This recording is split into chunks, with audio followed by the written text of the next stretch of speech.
নামাজ হলো শারীরিক ইবাদত আর কুরবানি হলো মালি ইবাদত। কুরবানি আর নামাজ শারীরিক যত ইবাদত, মালি যত ইবাদত, দুটোটাই একমাত্র কার জন্য? জবান খুলে আওয়াজ দিয়ে এখন কার জন্য?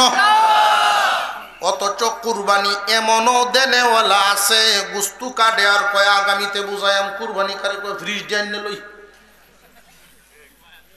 এমনও আছে আগামীতে বুঝাইব। দেশের মানুষের টার ভাইব।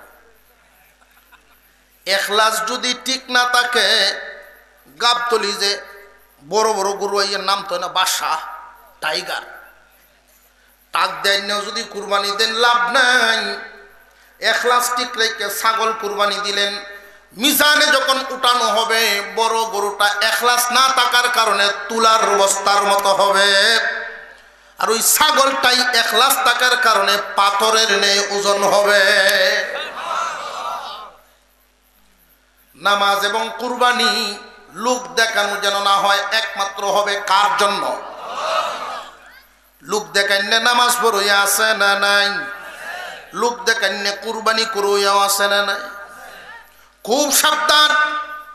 শরীকে কুরবানি দেওয়া হয়, শরীকে 7 জনে মিলে কুরবানি দেয়। যদি একজনের নিয়ত উল্টাপাল্টা, অনেক সময় জিগায় কুরবানি কি দিবা কিনা দিতা না, কয় হ্যাঁ মায়া যখন আছে তেমন লাগবো।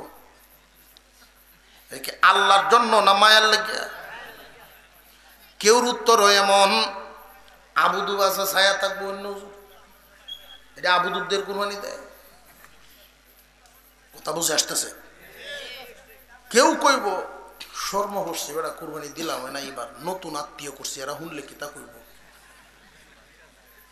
আরেক কান তো রেন হরি এনে দিতেছে, রেন হরি এনে কুরবানি দিতেছে। এই কুরবানিটা এখন বোঝা গেল একটা স্ট্যাটাসে পরিণত, মানিজ্যতের সাথে সম্পর্ক, মালের সাথে না, ইবাদতের সাথে না। ইবাদতেই মনে করে না, সুরে চুরি হরে গরু অন্য কুরবানি দিয়েছে। বিয়ে আইসে পরের দিন জিগায় কি ব্যাপার, গরু কত দেন চিলাই? কয় আপনি বোঝা যা জানুন না আমি কিতা করি। এটা তো জাননি, তো এই কুরবানি দেও চোখ লাগবে লইছি কি সর্বনাশ, কি লাভ রইল? কয়টা আম বোঝানি, চুরি উঠছি গুণা হয়েছে, কুরবানি দিছে সব হয়েছে, সবে গুণায় সমান গুস্তু খাইলাম মাধ্যাহ্ন। খুব সাবধান। একটা যদি সুদকুর মিলতে পারে এই 7 জনের মধ্যে, সবার কুরবানি বাতিল। জানি আগামীকালকে সমালোচনা হইব আমরা এই কথাটির, কারণ আমরা ওয়াজ করি আগের দিন, আর আমরা ওয়াজের তফসির হয়ে পরের দিন সাত দুহানো ব্যাখ্যা হয়ে পড়েন, এটা বুঝি। অবশ্যই আলোচনা হবে। হুজুর যে কইয়া গেল এই বালা মানুষ ফায়াম কই কুরবানি দেওয়ার, এই বুদ্ধিটাও আমি লই আইছি সাথে, বুদ্ধিটা দেয়া যায়। সুদ করে মিললে দিবাই, সুদ করে মিললে কুরবানি দিবেন, অসুবিধা নাই। আর বালায় বালায় মিললে দিবেন, আপনি সুদ করইলে আর একজনের বালা কুরবানি নষ্ট করে দিলে যায়। আল্লাহ যেন আমাদেরকে বুঝার তৌফিক দেন, বলুন আমিন।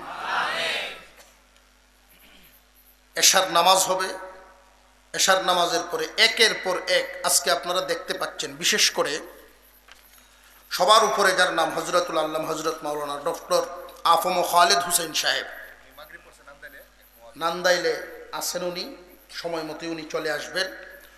ওনার কিছু কথা না শুনে কেউ বাড়ি যাবেন না। আমার মতো টান ভাইতেন না। উনি 1 ঘন্টা ওয়াজ করার পরে পাবলি জিগাই হুজুর এতক্ষণ তো গফ করছেন, ওয়াজ কুম্বালা করবাই। 1 ঘন্টা বয়ানের পরে যদি দোয়া করতো চায়, তখন জিগাই হুজুর ওয়াজ করতেন না, টাইম নেওয়াজ করে না। কথা কোন যেগুলো পাহাড়ের মতো ওজন, এই কথাগুলো নিয়ে যাবেন। আর এটা উলামা পরিষদের সম্মেলন, আঞ্চলিক উলামা পরিষদ যাদেরকে টার্গেট করে, যাদেরকে মেহমান হিসাবে আনেন, না বুঝছে আনবো। আমার বালা না লাগলেও মন রে বুঝানি, সব ওষুধ মিটে লাগে না,